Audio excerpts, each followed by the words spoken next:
Welcome to the Bike Talk with Dave podcast. I'm your host, Dave Mabel. And not only do I appreciate you for tuning in today, I also really appreciate my two guests. If you've been following this podcast, you know that I'm planning on lining up at the Arrowhead 135 Winter Fat Bike Ultra in January of 2025, about a year from now. And Steve McGuire, a veteran of nearly a dozen Arrowhead races, as well as a ton of others like the Tuscobia 160, the Iditarod 350, riding across Iceland. Well, he's my mentor in helping all of us prepare for any kind of long, challenging ride that we might have on the horizon. Anyway, this year's Arrowhead was super challenging. It was warm and there was very little snow. And that trail is such that the snowmobile, there is no trail in a lot of the places. The snowmobiles create the trail after it snows. And there was so little snow, the trail sometimes hardly existed.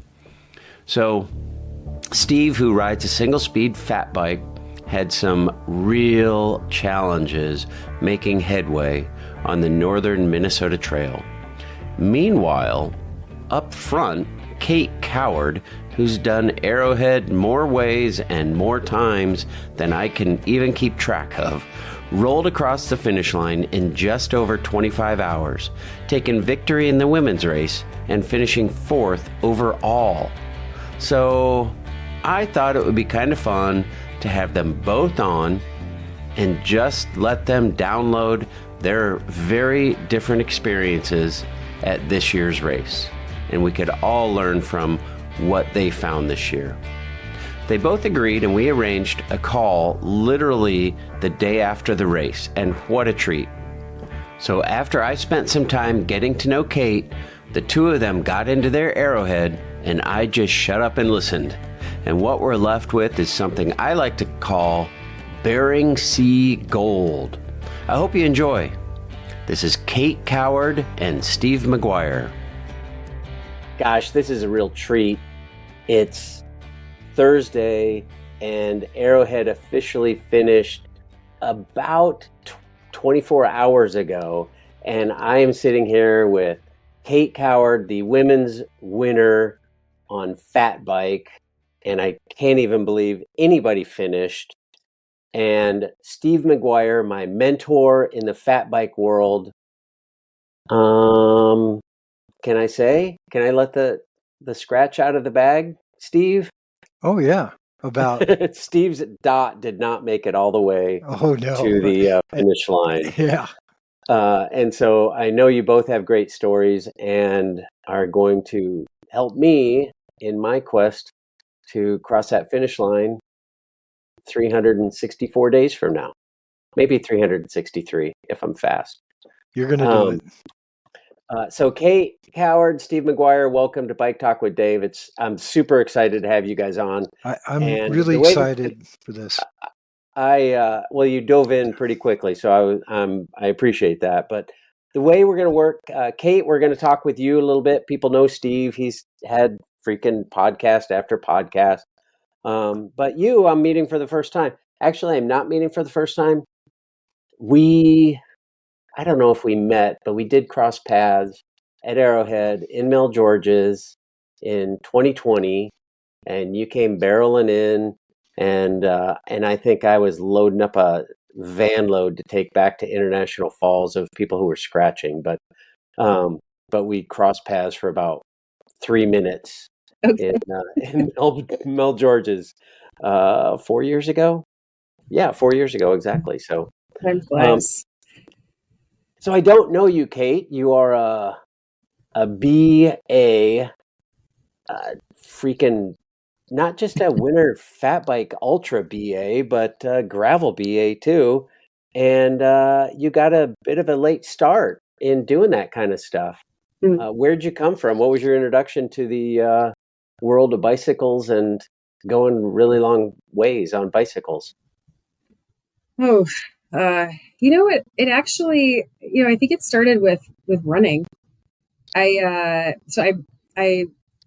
played Division I don't know if you call it played, but I rode in college, Division One. Oh, and we won the national championship. And so I was really excited and inspired by sort of, bigger than high school, big format performance. And there were Olympians on my team, and I was nowhere near their talent.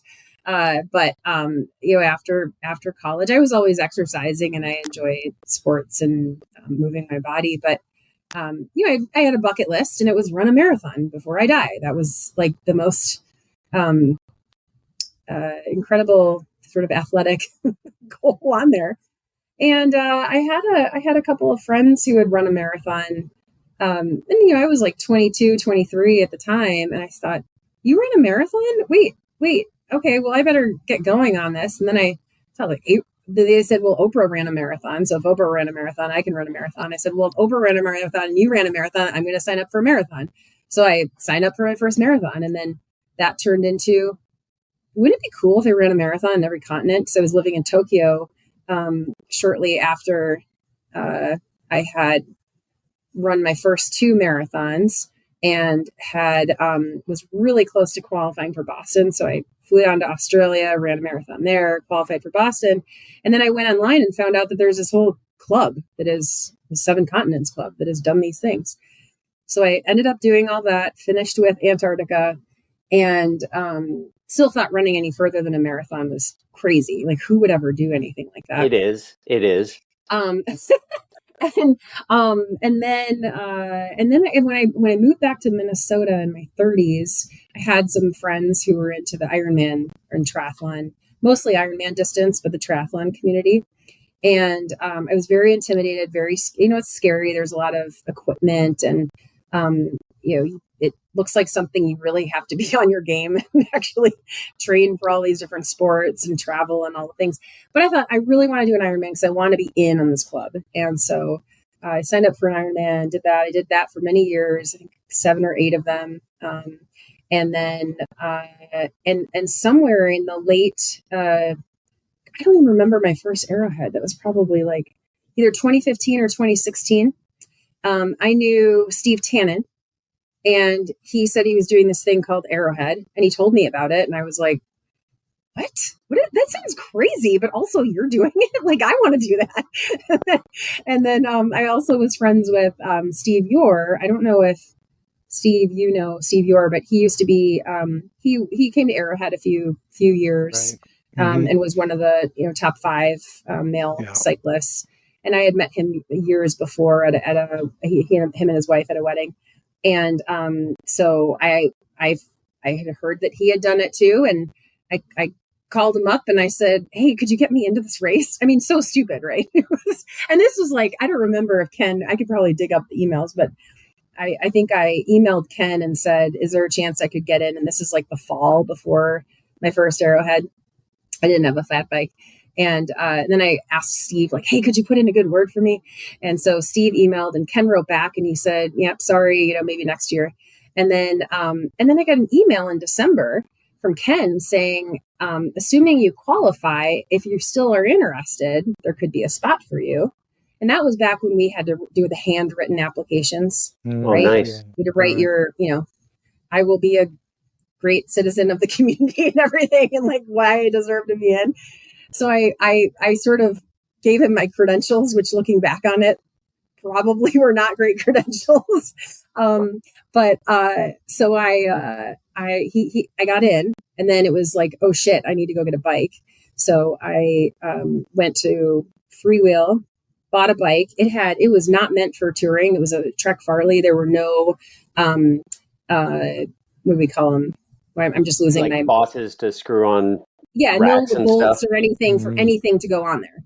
And so I get the bike and I go over to Steve Yours, and he gives me all of his equipment, and I had a notepad and a pen, and I was writing down notes like what to do and how to do it. And I was just buying all these things, like didn't have any mentors. I don't even know if we had the Facebook group at that time.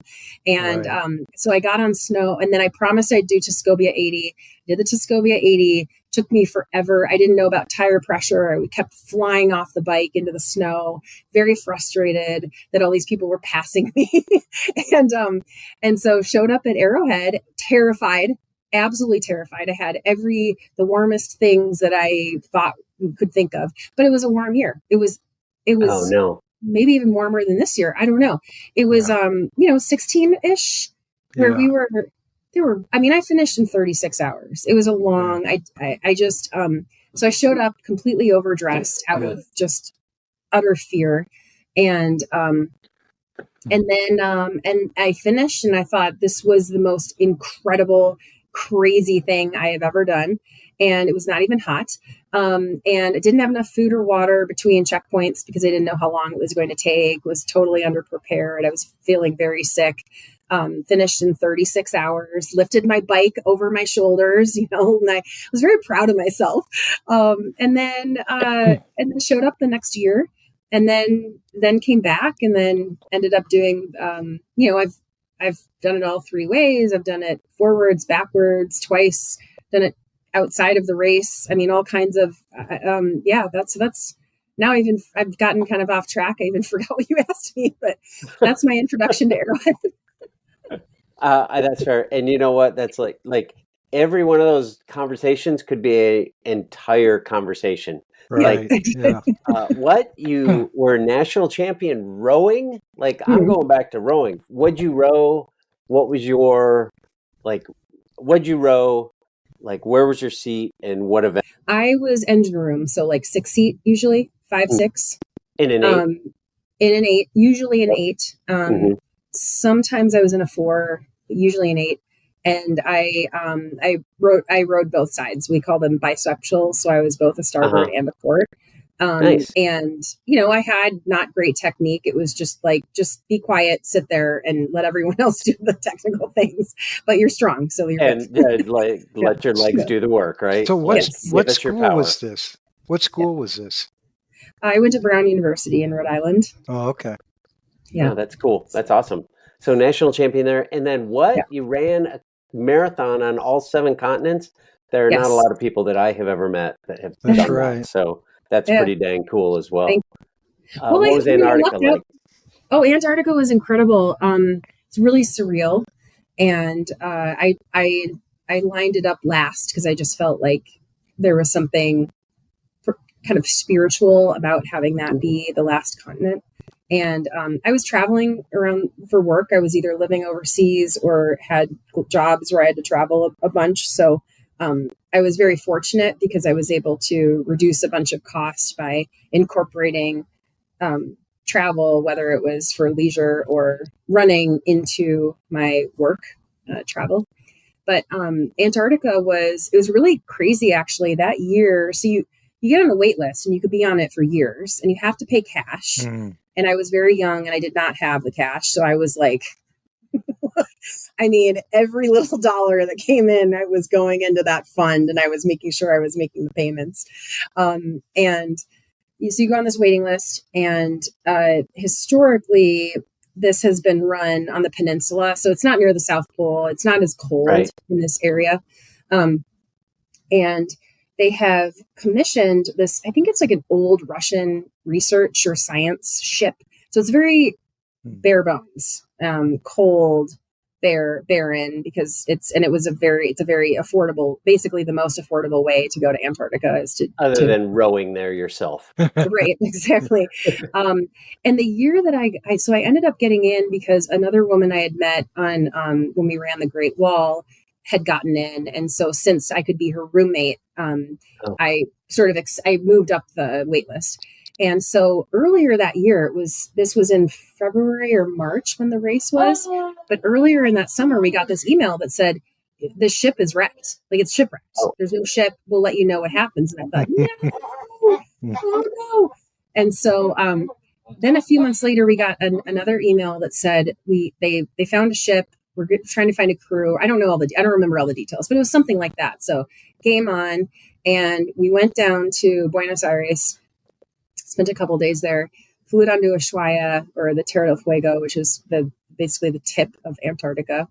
And the ship that we got was this Caribbean puddle jumper that had been retrofitted for Arctic and Antarctic expedition. And it's a small ship. It fits I think 120 people max, including crew. So we're not talking like, don't imagine like big Caribbean cruise line stuff. This is like Right. very intimate, very tiny, but it was posh. I mean, Oh, nice. when I think about the history of this race and what they would travel down in and what we got, it was like, oh, hello. It was just amazing. It was very beautiful and very fast. So on the way down, we had no weather. The weather was like very easy. We got down there in record times. We had an extra day to tour down on the peninsula, and we just would island hop and look at penguins or go to iceberg graveyards, things like that. And it was really cool because the expedition team, there was a geologist, an ornithologist, a historian, and I feel like there was one more professional. So during the trip on the way down, they had these seminars basically to learn about the history of that area, the animals, the geography, the earth, all things. And so that was really cool. And there was a year when the weather was so bad that the race actually happened on the boat, and they had to run around the boat like 300 or 400 times. And so I was a ball of nerves on the way down because I just thought paying, I think it was like $8,000 or something. I mean, this was like here, this is what I have right now because I knew it was a great experience and I had sort of a lifetime to make it up at the time. And, but I was really worried that I wouldn't get like the actual experience. Right. And also we had to get visas. The IATO treaty is this 40 or 45 nations that collectively sort of govern the Antarctica land, so to speak. And the UN, I think, manages the visas, and there are only so many a year, so they may not be approved. So there was a lot of anxiety leading up to the event, but it ended up happening, and it was, I don't know, low 20. It was warmer there than it was in Minnesota, training for it, and it was fun, and I made some friends and still, connect with them on Facebook, and so it's a really incredible experience. But now, having gotten into winter ultras and having done, Arrowhead twice on foot, like in a row at the same time, I sort of think that Antarctica, it was cool to be there, but the actual physical event was sort of, it's. I don't want to use the word easy, but easy? Well, cute, I mean, now I feel like, wow. All right. well, I want to go back and do 100-mile at the South Pole. Like, I want to do something right. major, massive after it. But I do feel really very lucky to have had that experience. It was really positive. I learned a lot. You feel very small, very connected to the wild when you're down there. That's pretty cool. A friend of mine actually did a marathon in in Antarctica. And he had his course was laps. Like there was a 3-kilometer loop that they ran over and over and over. Was that similar to your course, or did you have there's no streets. I think what we did, so we went to, it's called like King George Island, I think. And so we actually had to get passport approvals from Uruguay, Chile, China, and maybe Russia, because they had research stations that we were going to be basically trespassing on or walking across. So we had to, our trip planners had to work with those countries to get permission, basically. And so what we did was we had, I may not remember this perfectly, but I believe we had the start and finish, same location, and we went out 5 miles and back, and then out 5 miles and back the other way. And then maybe there was something else, or maybe maybe it was more like 6, so it almost, or 7, 6 plus, so it worked out perfectly. So it was 2 out and backs, basically. Oh, that's pretty cool. That's a great experience. And here we are, amazing. 20 years later, still talking about it. 20 years later. No, 2011 was when I did it. Okay. So 10, 11, 12 years later. Yeah. Very cool. All right. Well, that's our show today, but thanks for tuning in. Oh, wait, are we here to talk about Arrowhead? This is Bike Talk with Dave. It is Bike Talk. So yeah, you've done Arrowhead a lot of times, and holy moly, like you're making my journey to Arrowhead look again posh, cute. No, I've you're going to got do a it. You're year. fine. you're I've gonna Just got a do don't it. year. overthink it. Yeah. Yeah. Well, I by virtue of the fact that I'm doing all of these podcasts with Steve, I think I'm overthinking it. Yeah. But Well, here's what I tell people. I mean, I really believe this, and I collaborated an article with Jill and Leah and Ken for the North last year. I don't know if you saw it, but I mean, it was the article premise was or question to us was, what does it take to finish Arrowhead 135? And what I have experienced or seen, I mean, yes, things happen with you get sick, you hurt yourself, or get a mechanical. Let's just set those reasons aside. What I find is people doing all the preparation with getting their bike dialed in or their sled dialed in, with their training, with their nutrition, and they have all these plans. And then many of those people end up DMFing because of their head. Yeah. what happens in their head? Fear. Sometimes it's fear. Sometimes it's, I've heard, I'm not having fun anymore. Oh, Again, is there anything in life that is fun the whole time? You could go to paradise with your family and it's not going to be fun the whole time. You're wrangling kids, your flight gets delayed, something happens. And so I think going in with that mindset of like, it's not supposed to be fun the whole time, but having gratitude, finding the joy, and then just trusting that our bodies are amazing. We can do incredible things.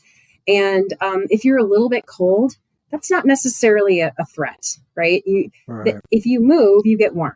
If you eat, you get warm. If you drink, you get warm. But keep moving. Don't stop. I think that is coming in with your mental preparation and having a plan is really important. Especially if that is not something that is easy for you, you have to work harder at it. So that might look like, what am I going to tell myself when I just want to quit? Or what are my mantras that I'm going to repeat to myself to get myself back in the space? And I do have, I think I have natural grit, but my first Arrowhead, when we were walking, I don't know, forever, I was, kind of like, I thought I came to have a bike race and here I am walking my bike the whole time, blah, blah, like little, blah, blah, blah, blah, blah. And there was this,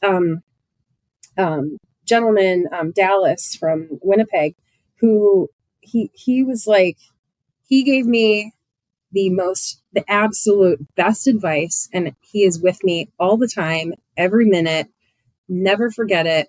And that was, he just said, girl, you can't do that to yourself. You gotta get your head straight. Because if you start thinking negatively, you're going to spiral and it's just going to get worse. The finish line is going to get further away. You've got 3 days. I mean, that's the thing. Bikers have 3 days to finish. Right. No, I know. I talked to Neil Belchenko last year, and he's like, "Yeah, I made it to Tower in time for the evening buffet. They were still serving the buffet that night." I was like, "I thought this is an ultra, like 3 days. You have to go 3 overnights. Why do you have a sleeping bag? You were there for the buffet." But yeah, you're absolutely right about that. We've got 60 hours to go 135 miles. Yeah. Ought to be able to do that. And not that you want to be, Right, I mean, I don't think I'd want to take 60 hours on a bike for that distance. I mean, so you can get it done faster. So, but that would be a mental aspect, but you have to think about that. And I've seen people give up too easily and that's their choice. But if it's something that you really want, then you have to think about training your mind coming into it, because this is not, I mean, everyone's coming in with some bit of fitness, which is probably good enough. And I'm speaking to bikers because foot is a whole different animal. So I don't want to disrespect that, because that took me the full 60 hours. Barely. It was like chasing. There's nothing more stressful than chasing cutoff times for like 3 days straight. That was the worst experience.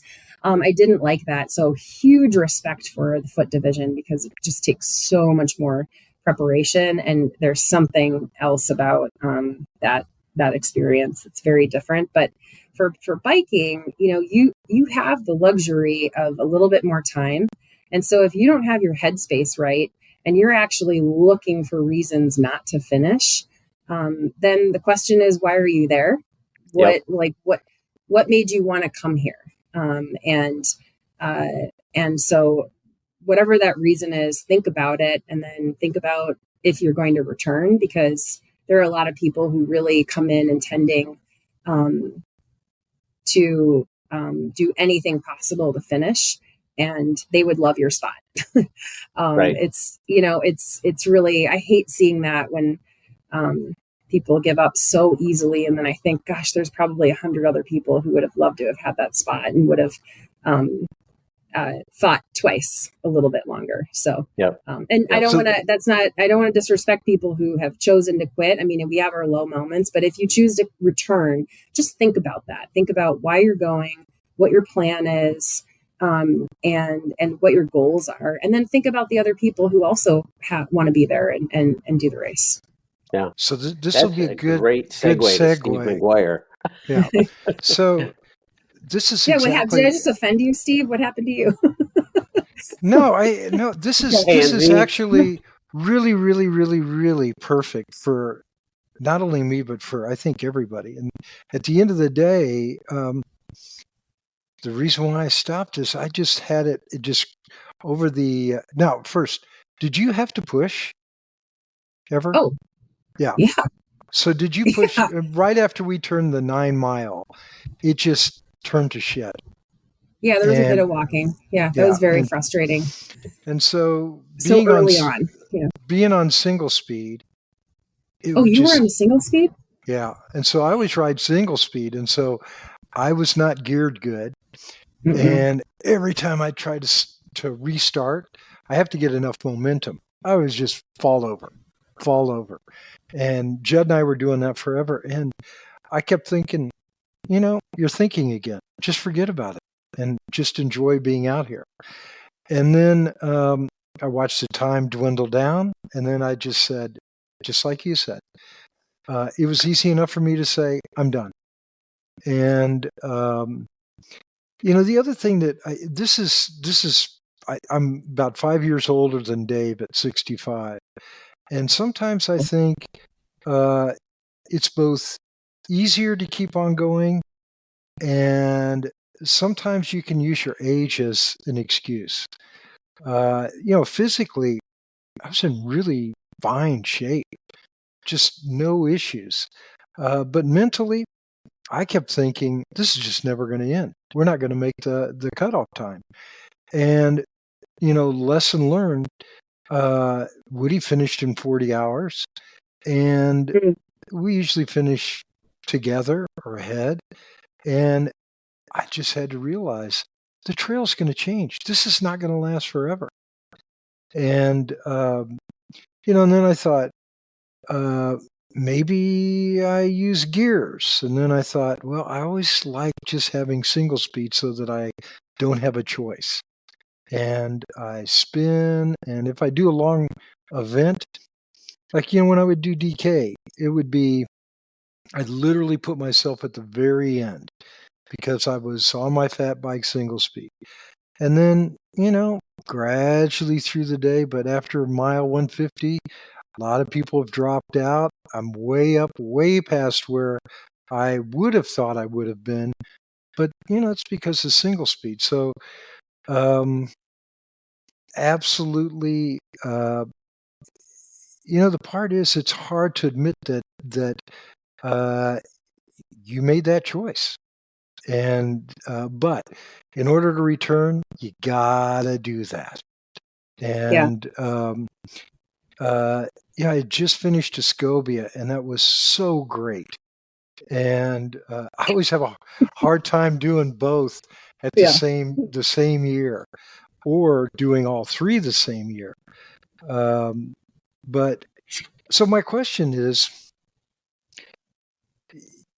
I mean, you are the badass of the badass. I watched, I checked out, we were talking when Woody was talking to Jill, she was like, I'm going out, I'm going for it. And I looked, and there she is. She's in third place. She's only a half mile behind for a while. And then I looked at your position, and then you reeled everybody in. And I was just incredibly impressed because you do this event after event. And what I saw also with the okay, so you did ITI in 2020 or in 2020? Yeah. Yeah. 2020 is when I finished. 2021, I had a lung issue on Rainy Pass, basically, and had to turn around at Rainy Pass.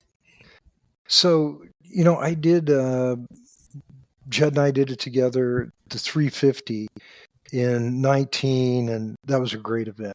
There were some really cold nights, but it was so fun. But what I remember is you were just impressive in terms of your doggedness and moving forward. So how do you... Some think it's stupid, but thank you. How do you...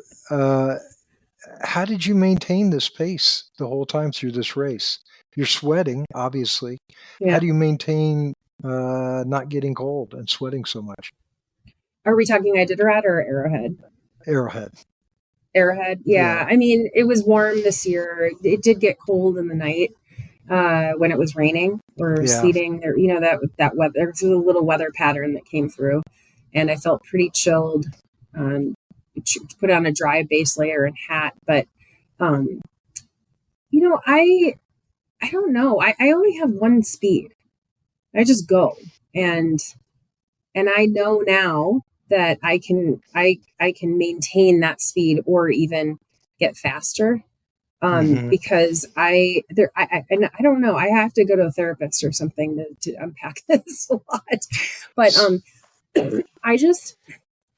there's something about the more adversity and the more like I run to the fire. Like if there's chaos and fire, I like to run toward it and make sense of it, or put the fire out, or whatever that looks like. Like even in my job, give me the complicated problem that people can't solve, or something just ridiculous and overwhelming, and I will make it look simple. Like I enjoy that. And there's something, the physicalness of this race, like the worse weather, the better I'll do.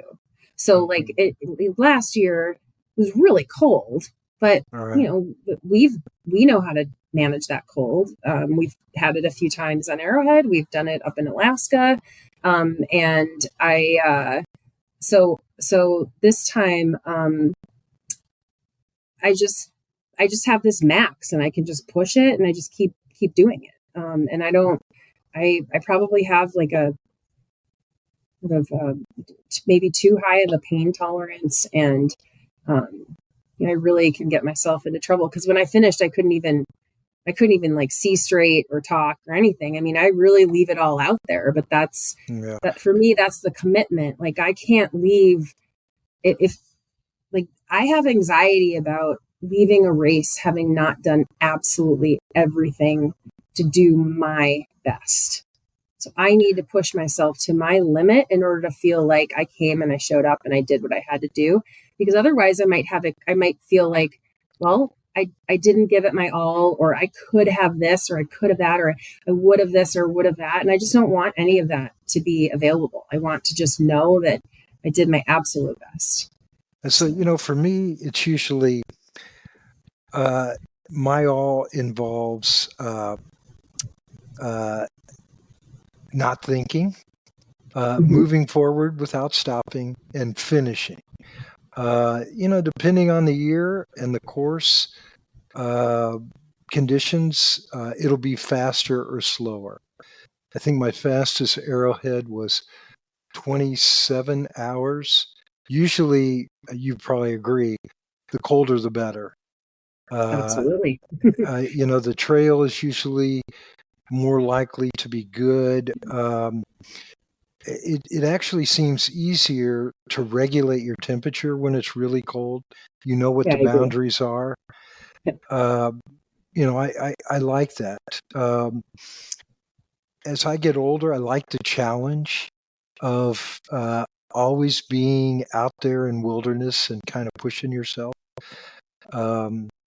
Years ago, 1995, I did the Iditarod sport. And back then it was 175 miles, and I had this crazy fat wheel of 50 millimeter rim with a 2.25-inch tire, and no GPS. We had a topo map, and I look back, I was 37 at the time, and I wouldn't have even thought about getting on the bike that I used then. Now I Right? can't even I can't It's even very different. believe Yeah. that I did it. And I don't know, do you remember who John Stampstead? Do you ever hear that name? He was just incredible back then. I mean, he's the one that set the original records for Great Divide, mountain bike route, those kinds of things. He really started that. He was there, but I can remember after 24 hours, I was in second place, and I was shocked.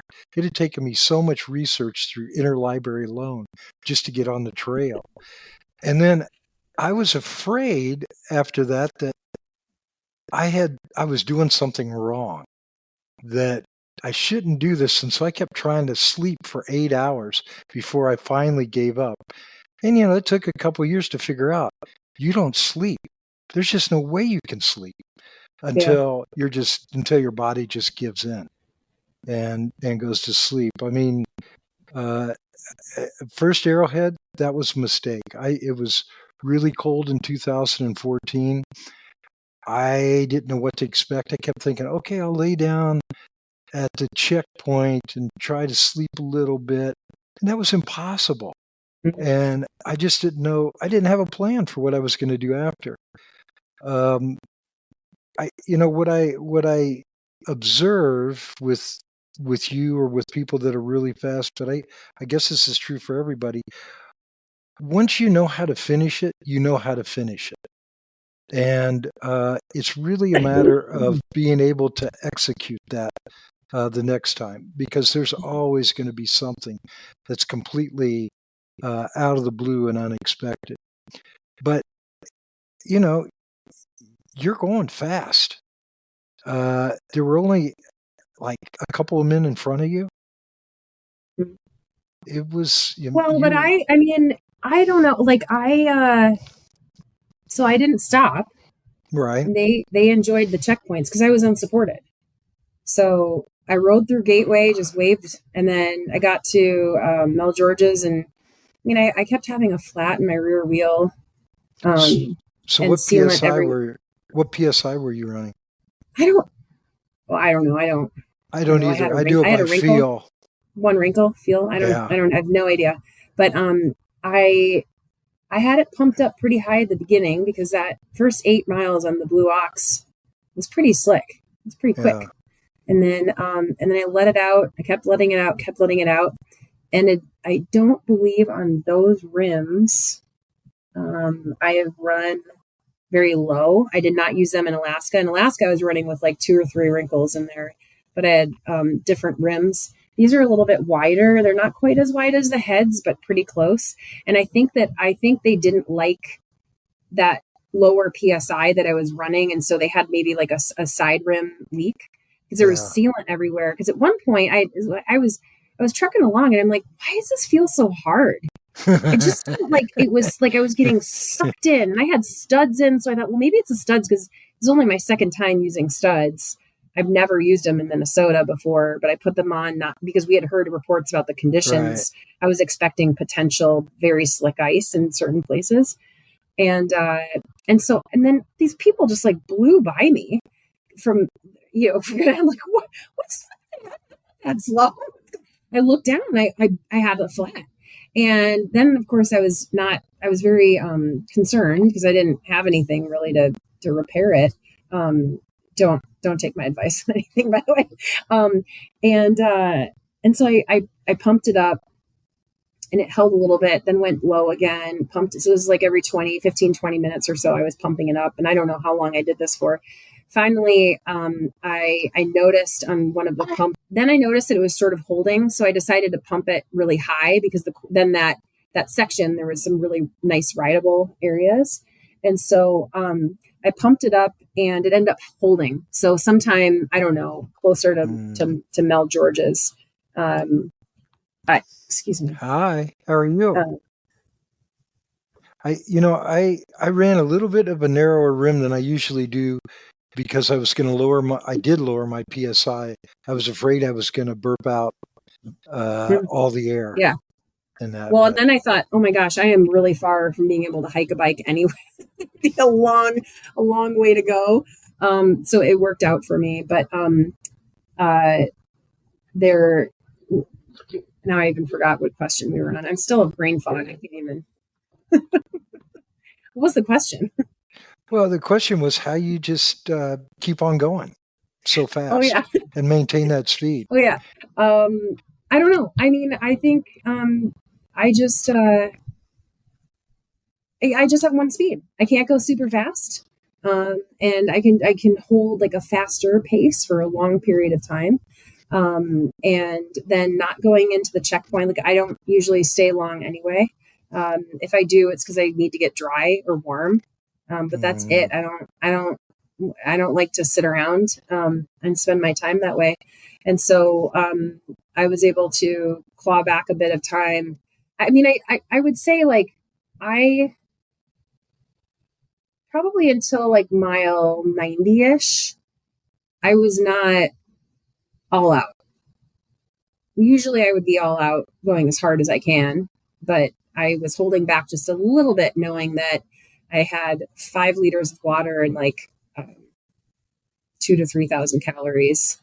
And I needed that to last however long that was going to be. And after the first 35 miles, I was not sure if we were going to finish on Wednesday or not. So I was really gunning for another 2 days. And I thought, okay, if I'm going to go 2 days, this is going to be a long one because I do not have a lot of supplies because I did not decide to go unsupported until that morning. So I didn't have extra. I only had enough fuel to qualify for finishing. And for people listening, you have to have a certain amount of fuel or SBIT tablets when you finish. So if you use them, even though you had them at the beginning, that does not count. That's a DNF. So I knew that. So I thought I'll just suffer. I'll figure it out. But when the course was a little slower than I thought it would be. So question. So did it run through your mind that you might tap into that open water and drink it? I did. Yeah. Did you? I was going to do the same thing. No, that open water. Yeah. So first of all, I fell in. Thank you. I mean, what an idiot. But I was very out of it, tired and foggy. Bike was heavy, all the things. And so I fell in, and then I had a little mini water bottle on my bike, and I stuck it in, and then I dropped it, and it kind of started floating. I just like died for like no. And it was very clear, fresh, and cold water. Yeah. It was delicious, and I have not gotten sick. Yeah, so. I know. I figured you just drink it, you get sick. You're not going to get sick until it's done. So. Yeah, okay. that's literally, I don't care. I'm like, I'll be sick when I'm done. That's fine. Yeah. It's going to happen. Well, can I ask what trail conditions were like? Like what, I know the pictures I saw, there was open water. I just looked horrible. It didn't look like you could even ride a bike on any picture I saw. But it sounds like you were riding a bike a lot. So describe the trail conditions. Yeah, I rode a lot more than I thought would be rideable for sure. Very surprising, but it was, I would just call it like a charcuterie board of weather. So it every few miles there was something new. So the first, Steve, when did you have to stop? Before Gateway. Yeah. But do you know where before Gateway? What mile or? No, around 30. Okay. So pretty close. Okay. Yeah. So the first, 8, 9, 10 miles. So you go on the Blue Ox Trail at mile 8. You take a hard 90-degree right, left, which is east. Then you head due east and then kind of southeast. Then that's all swampy, those next 10-ish plus miles. And that was not very rideable. There were like sections, but it was very bumpy. And then between Gateway and Mel George's, it was very rideable, but just sticky. It was almost like sucking you in.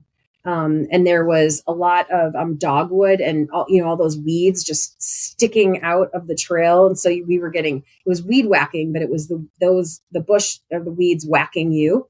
So you'd fly through in your bike and it was like, just hitting you everywhere. And every time I went through, I thought, oh, this is going to be the time that I have that stick puncture right into my tire. Every time. I still am very surprised that it didn't happen. And then after Mel George's, it was again rideable, but just slow, hard, because it was a lot softer. And thankfully the sun didn't really come out that day because it held a bit of form. And then there was a section, I don't know, it was maybe 10 or 15 miles between Mel George's and Embark, where it was completely unbroken trail. So think like Alaska, like if there was no snowmobile traffic. So all there was the feet and then the bike path. And I tried hopping on it a couple times, but it just wasn't packed down. And it was so narrow, you couldn't really hold a line. And that was a really hard section. And then after Embark, checkpoint 3, it rode the whole way. There was no walking, but it was very bumpy. Very uneven, very bumpy. My wrists feel like they were sprained or hit with a hammer or something. Just really hurt, very jarring. That was really interesting. I mean, I'm used to snowmobile moguls, but this was way different than that. It was just, I don't know if it was the grass that was underneath, the branches that were underneath that were causing that. But it was really, really bumpy. And actually the last 20 miles leading into Tower, which is a teeny uphill, and there's always a headwind. Yeah. It's the worst. It is the longest 25 miles of your life. That almost looked like it was it felt like and looked like a construction site. Oh, wow. When I mean that, it was like, when you go to a construction site and there's been bulldozers, and so all the soil's kind of bumpy and ribbed and rutted, and it's just that's what it was like the whole time. And there was no real good line. Like you would go in one place and it was like really, really slow, and then the next line would be slow, and the next one would be slow-ish. There's just, it was really hard. That was really hard to get through there, because that section's usually fun. It's hard because of the net uphill, but I've never been through there where it's not smooth. Even if slow, it's been smooth, but it was so bumpy and raw and wild, and it just it was really hard. Yeah. Something that you said, and Dave, I'm returning to the original intention, and that's to get you to the end of Arrowhead, and that is it's 60 hours on a bike that's easily doable, even if you have to walk the whole way. Though pushing a bike is slower than pulling a sled. Yeah. But every one has been a matter of being flexible, my thinking, and recasting how I imagine the event being.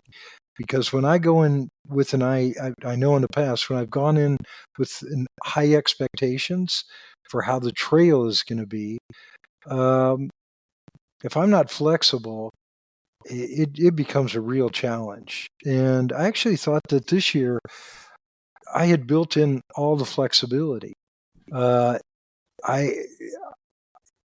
I don't like riding single speed in mashed potatoes, but it would have been easily doable just to walk.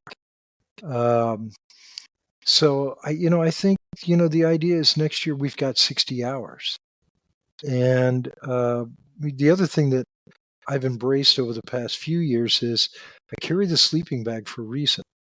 If I really need to stop, I can get my sleeping bag out. When I was doing Tuscobian, I did you do the 80 or 160 this year? 160. Oh yeah, that's right. You were a badass. I remember seeing that. So I was on a gravel bike. yeah, I remember seeing that. I rode what I was gonna ride at Arrowhead. So I rode 4.8-inch tires. But we Still were can't both. believe that you got a single speed for this So weather. I rode 2-to-1 at Tuscobie, and that was fine. But I, in the middle of the ride, and I realized, holy shit, you didn't carry your sleeping bag. If something really happened, you're in trouble, dude. This makes no sense. And so I really embrace the reality that survival gear, even if it's 40 degrees, is going to be really, really important. And so this time when I was on Arrowhead, when we're on Arrowhead, the idea is that if you need to sleep, you need to sleep. I was telling Judd the story in 2014 at Tuscobia. It was mashed potatoes. It was horrible. I don't know if you know Chris Plesko from Colorado. He was on a single speed. He just gave up going through the mashed potatoes. He went to sleep because he saw what the weather was going to be. Got up in the middle of the night, the temperature dropped 30 degrees, and he just flew down the trail. Now, I knew that wasn't going to happen this year. It just was, there was rain, it was 37 degrees. But anyway, we'll do what we need to do to get through. And Steve, you said something that I think is really important is, when I was talking about the mental game and coming in prepared, I had shared or had the angle mostly of like, well, what's your plan, and make sure you stay positive and all of that. But the other piece that is maybe equally important in that mental game is that flexibility.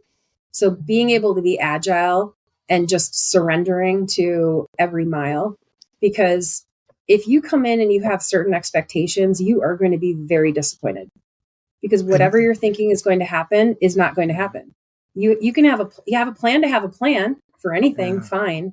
But like, you should expect you are not going to like something about the conditions. Yeah. That is winter ultras, period. And so if you can come in and just surrender to whatever happens, every mile there's going to be something new, and I'm going to accept it and take it one step at a time, you're going to be very successful. I think that's, I'm glad that you brought that up. It's really interesting. I was talking to Judd, and now that we're both on probation, and we were thinking, now if we were in Alaska, this would not be an issue. It wasn't an issue. We were on single speed. We walked for 3 days. That's what we did. But the expectation was 135 miles. We're going to burn this thing up. Oh, we can't ride a single speed in this shit. I'm not going to do this. And that was absolutely not the lesson. It was a good lesson to learn, because physically I was fine. I felt like I had trained really good for Tuscobia, and Tuscobia was good for me. And we had a lot of weather where it was just near to impossible to do anything but try out clothing and gear. The streets were a mess. The trails were a mess. We got more snow than you guys did up north. We were dumped on. We had 27 inches in 5 days, and so it was a mess. But no, it was heaven. So, were you clipped in? You were clipless pedals? Yeah. Okay. Yeah. And then, ever since, I think I did my first 2 years. No, I did flat pedals and boots. And then I've run clips ever since.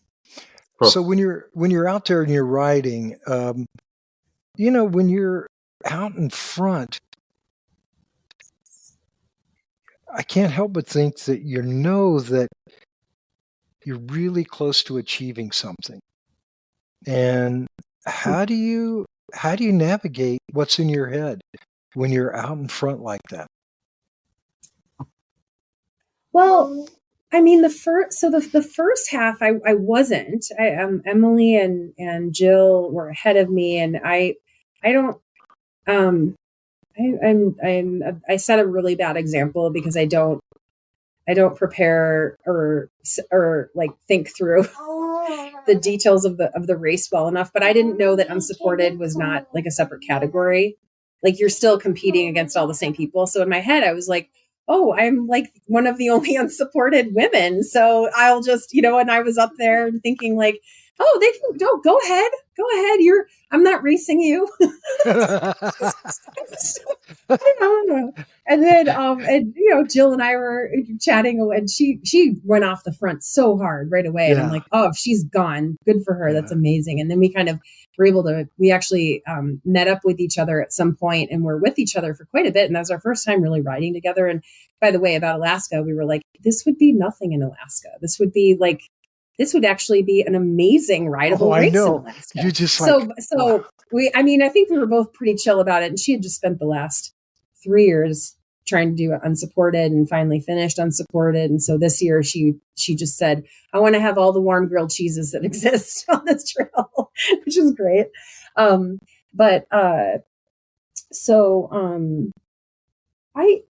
was just doing my own thing, thinking like, I'm unsupported. I don't have a lot of food and water.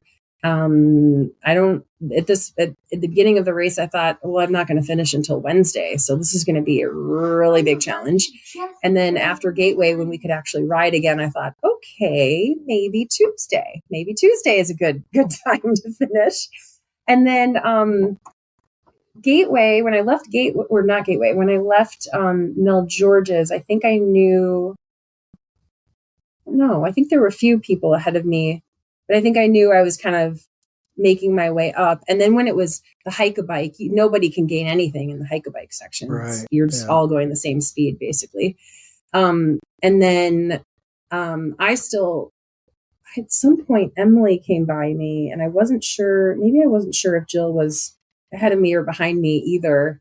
But I hadn't seen them in a while, so I wasn't quite sure. And then when I got to Embark, and they said something about the lead male bikers had taken a wrong turn and lost an hour and a half and had gone off somewhere, because the course looks nothing was broken, and there are trails that come in and out. And in all the other years that we've done this, there's been a groomer and snowmobile traffic, so it's more than obvious. And this time it wasn't. Somebody made a choice, other people followed. When I got to that point, it didn't feel right. Did not look right. And I waited for somebody behind me who confirmed with their Garmin that we should go to the right, which is what I wanted to do, but it was nice to confirm that. When I left checkpoint 3 and I realized, I don't know, that I was like in 3rd or 4th place or something, maybe, I don't know, something around there. And there were only 25 miles to go. I mean, I had no more water. I was so hungry. I just put my head down and just hammered, and it was really hard. I had to dig really deep. I saw that photograph of you at the finish, and you looked spent. You were like, holy shit. I thought I was smiling. I was trying really hard. Yeah. I mean, I had nothing. I had nothing left. I really, but I don't, I do feel, I mean, I'm very competitive, obviously, with myself, with others. Really go to that deep, dark place. I want to know that there was absolutely nothing left. And so there's that kind of, I know I can do that, but then when, if someone's faster, there's nothing I can, at that point, then I know there's nothing more I can do. Right. Mm-hmm. There might be disappointment over not winning, but I don't really, as long as I know that there was 0 left, then there are no excuses. And then 100%, whoever else is in front deserves it. And that's amazing. But I do feel like, I punish myself maybe a little. I'm willing to hurt myself a little bit more, I think. One of the things that you kind of mentioned, that you pointed to earlier about, continuing to do this over the years, and Dave, this is the thing. I mean, this kind of stuff is exceedingly addictive. And the thing about Arrowhead is that you're doing this with other people. And over the years, I see the same people at 2:00 in the morning. We live our life at the same pace, and we become really good friends. I mean, Judd Woody and I met 10 years ago, I think on the Arrowhead Trail. And we have done all kinds of things outside of this, all kinds of events. And, the people that I've gotten to know over the years, like Leah, I remember meeting Leah. I was just not feeling it the first time I finished in 2015. And we were, thank God, only about 10 miles from the end, but we had been leapfrogging. But this is going to change your perspective about what is fun in terms of events, because being with people out there year after year, returning to this event, there is just nothing better. The people that participate in this, you, on the one hand, people jokingly say you got to be crazy. On the other hand, these are the sanest people on the planet. And yeah, you're not weird by being there. You're just like, you're with your people. I mean, no one's questioning like, why, oh my gosh, why are you here? How could you be here? You're crazy. we're all looking at you like, yep, we're just showing up. We're doing it. We're supporting each other. And that community, the family, there's a different bond, I think, with these kinds of races than in others, because it's really hard. And you get broken down to your most raw, vulnerable human self, where, body fluids, your what comes out of your mouth, your feelings, your life, it's all there. And we just sort of embrace each other and help each other out with it. And you don't get that in other places in life, because it's so animalistic. We're just like these little tiny humans out there in the wilderness, trying to stay alive, and in a lot of pain and suffering, and it's dark and it's cold and there's no cell service. And if you stop riding or walking and you just listen, you don't hear anything. Yeah. And occasionally the squeak of the bike symphony, but otherwise there's something just so intimate that we go through together, and it's pretty wild, and you can't replicate that anywhere else. You have to really be in this survival space together. I'm definitely looking forward to towing the line with all of you guys. If you have those negative thoughts, if you're thinking about the finish line, like, in sports, they always say, oh, picture the finish line, focus on it. Mm-hmm. You do not want to do that in this race. You cannot. Just think about your moment. Are you hungry? Are you cold? Do you need something? How's your speed? Just be selfish, be in yourself, or look around you, enjoy what you see, and take it mile by mile. And it'll go by a lot faster, for sure. Kate, this was really, really fun for me I see you all the time, and I'm kind of like, that is Kate. She's amazing. She's so damn fast. But I'm really glad I had this opportunity. And it came at the right time, because I stopped just because of what was in my head. I could have walked the whole damn thing. Mm-hmm. So there it is. Kate, thanks tons and tons for coming on. Steve, thank you tons and tons for coming on. Both of you sharing your stories of Arrowhead this year, and helping me and everybody who's listening who wants to come. A friend of mine from Georgia has expressed interest in Arrowhead, but anyway, appreciate your knowledge, appreciate your badassery. Thank you both. Thanks for having me. It's great to meet you guys. Golly, wasn't that fun? I loved it, and I hope you did too. I want to thank Kate and Steve so much for coming on and sharing about their experiences at this year's Arrowhead 135. If you're intrigued by the Arrowhead race, whether biking it, skiing it, or doing it on foot, You can find everything you need at arrowheadultra.com. Now, if you're looking for a little something warmer, but still fun with a wide variety of terrain, including single track, grass, gravel, even pavement, check out the Core 4. Who's ready for some Core 4 news? After a huge spike in riders and a super thank you to everyone for coming out this year, these guys jumped right back into the fire.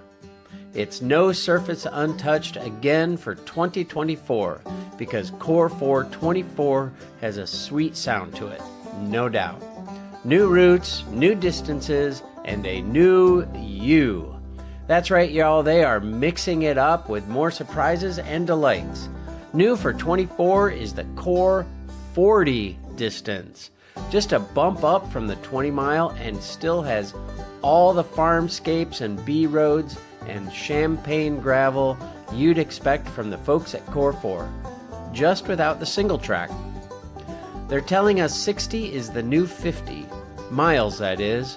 It's a no-surfaced, untouched, podium-eligible route with all the cats in addition to their marquee 100-mile event.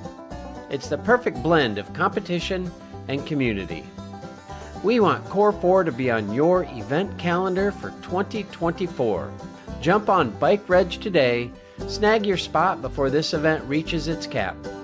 Come ride the wave and get more bodies on bikes. It's blazing hot action every year, and they'll keep the fire stoked all winter long with the 20, 40, 60, or 100-mile route. Core 424 has something for everyone. It's time for the next time. Let's go! Again, I really appreciate you tuning in this week, and I'd really love it if you would rate and review this show on your favorite podcast platform. And if you want to support the show financially, just look for Bike Talk with Dave at buymeacoffee.com and drop a few coins in the cup. If you do, I'd love to send you a sticker. And be sure and check out the Bike Talk with Dave channel on YouTube, where you can watch some of our award-winning films, including 1,000 Miles to Nome and Down the Kuskokwim, as well as most every recent episode of this podcast. Next week, I talk with the director of the Mazda Orange Seal Gravel Racing Team, Johnny Gravel Harp. He's a great guy who's passionate about racing on gravel and has put together an awesome team of great humans who all crisscross the country racing gravel. So for now, enjoy the coming of spring, enjoy your rides, and remember that nothing compares to the simple pleasure of riding a bicycle.